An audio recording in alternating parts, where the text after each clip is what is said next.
Kemudian kata Ibnu Hajar begini. Di sini kita akan menjelaskan ada 2 kesalahan yang suka diambil dari kisah ini. Ya, maka kita akan jelaskan kesalahan itu. Ya, walinunabbihuna ala maghlatatain. Kami di sini akan memperingatkan kepada 2 tempat kesalahan. Al-ula yang pertama, waqa'a li ba'dil jahalah annal Khadira afdalu min Musa. Tamassukan bihadhil qissah wa bima istamalat alaih. Wa hadha innama yasduru mimman qasara nazrahu ala hadhil qissati wa lam yanzur fi ma khassallahu bihi Musa alaihi salam minar risalati wa sima'i kalamillahi wa ayatihi taurata fiha ilmu kulli syai'in. Jadi ada orang-orang itu yang mengatakan bahwa Nabi Khadir itu lebih mulia daripada Nabi Musa gara-gara kisah ini. Jadi kan Nabi Khadir dijadikan guru bagi Nabi Musa tuh. Nabi Musa disuruh cari terus. Nabi Khadir sampai dapat. Nah ternyata Nabi Khadir dapat disuruh jadi murid. Malah dimarahin sama Nabi Khadir itu. Ya, kamu itu begini dan begitu, begini. Marah tuh siapa? Nabi Khadir sama Nabi Musa. Nah berarti Nabi Musa lebih rendah derajatnya daripada Nabi Khadir. Kata Ibnu Hajar, kesimpulan seperti ini itu gara-gara orang malas melihat kepada kisah yang lain.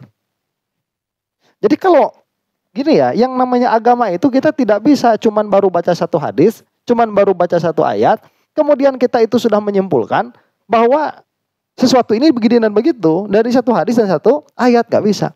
Kalau dia itu melihat apa-apa yang telah diberikan oleh Allah Subhanahu wa taala kepada Nabi Musa, yaitu membelah lautan, dikasih Taurat, yang mana di Tauratnya itu ada ilmu seluruh perkara, ya kan maksudnya itu sama-sama kitabullah, sama Al-Qur'an kan, sama-sama kalamullah itu. Nah ini tidak akan ada kesimpulan bahwa Nabi Khadir ini lebih mulia daripada Nabi Musa, nggak bakalan ada itu. Pasti nggak bakalan ada kesimpulan seperti itu. Nah orang yang punya kesimpulan Nabi Khadir lebih mulia daripada Nabi Musa itu pasti malas ngelihat kisah yang lain. Nah, ya. Wa anna anbiya bani Israila kullahum dakhiluna tahta syariatihi wa yukhatabuna bi hukmi nubuwwatihi hatta Isa. Dan kalau kita misalkan melihat lebih jauh lagi, Nabi Musa ini syariatnya itu dijadikan syariat bagi seluruh nabi sampai ke Nabi Isa. Jadi begini ya, Nabi Isa itu Injil itu tidak banyak membahas hukum. Makanya kalau kita melihat dari 3 agama ini, agama Yahudi, Nasrani dan Islam, itu yang ada fikihnya 2 tuh. Yaitu Yahudi dan Islam. Ini ada fikihnya. Makanya di dalam Yahudi itu ada yang namanya koser. Koser itu kalau di kita halal, ya. Di antara yang tidak koser di dalam Yahudi itu seperti apa? Seperti makan daging dan minum susu bersamaan. Disatuin. Jadi kalau misalkan beli burger tok begitu, itu boleh dimakan. Tapi kalau cheeseburger itu nggak boleh. Karena cheeseburger itu ada susunya. Itu diambil dari Taurat.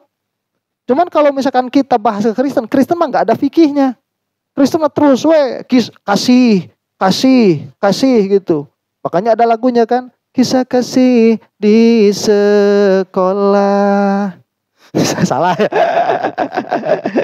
Kisah kasih di sekolah dengan si dia. Beda sama lain, Kristen nama ya. Sama siapa yang nyanyi? Krisya ya. Krisya itu mah. Hah? Marsanda. Marsanda mah belah dia kan. Halo. Nah itu. Nawan tadi teh fikih ya. Enggak ada. Kalau Kristen mah enggak ada fikihnya. Makanya ngobrolnya teh kasih, enggak ada fikihnya. Sok tanya orang Kristen hukumnya apa? Enggak ada hukum mereka mah. Enggak ada mereka mah. Mereka mah di dalam Injil dikatain babi enggak boleh, sama mereka mah dimakan. Mereka mah homer enggak boleh, sama mereka mah diminum. Begitu. Karena ada enggak tahulah sebelah sininya. Cuman fikihnya di dalam Kristen mah enggak ada. Karena memang Injilnya sendiri tidak banyak membicarakan hukum. Injil sendiri, makanya yang terkenal itu kan The Book of Genesis yang membicarakan tentang tentang permulaan alam begitu. Nah, kebanyakan kita itu kalau ngobrolin tentang alam, kalau tidak ada di dalam Al-Quran itu suka ngambil dari Injil penjelasannya, selama dia tidak bertentangan dengan Al-Quran itu. Karena memang begitu. Jadi secara hukum ada sebetulnya dalam Injil itu hukum, cuman tidak banyak, sedikit saja. Dan itu tidak dijadikan kepentingan oleh kalau Kristen apa namanya? Bukan rahib, pendeta ya. Pendeta-pendeta Kristen tidak didalami hal fikihnya itu. Kalau misalkan Yahudi ada, kalau Islam ada. Jadi Islam kan menasah semua hukum yang ada begitu ya. Ya kalau dalam pengertian yang ada tuh sudah jadi berubah jadi hukumnya syariatnya Nabi Muhammad SAW meskipun dalam bentuk sama begitu. Jadi dinasahnya belum tentu tabdil, tapi sudah menjadi syariatnya Rasulullah SAW. Makanya rumitnya fikih Yahudi itu sama dengan rumitnya fikih Islam, sama itu. Nah, itu malah kalau nggak salah di Yahudi itu lebih rumit. Jadi kalau misalkan saya kemarin itu lihat ya, kalau kita buka Taurat yang asli itu, kalau sudah tulisannya teh udah liar. Kalau di kita kan kitab kuning suka ada dua ya. Jadi ada matan, biasanya kan matan di tengah tuh. Kemudian sarah tuh. Sarahnya di pinggir atau di balik. Ya, biasanya kalau Al-Qur'an itu tafsir Jalalain nih. Matannya Al-Qur'annya di tengah. Kemudian tafsirnya di atas kan di pinggir tuh, itu Jalalain. Nah, kalau di Yahudi Taurat itu udah kayak gini. Tauratnya di tengah, kemudian tafsirnya itu di atas. Nah, tafsirnya itu nanti dikomentari lagi. Dihasiahi. Jadi udah ini teh dihasiahan lagi. Udah dihasiahan, hasiahnya teh dikasih taklik lagi.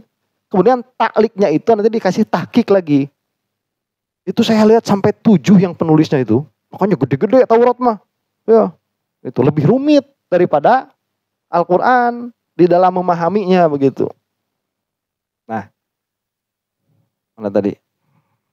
Makanya kenapa Nabi Isa itu sama Yahudi itu dianggapnya ustadz sesat karena nggak mau ikut sepenuhnya kepada Taurat.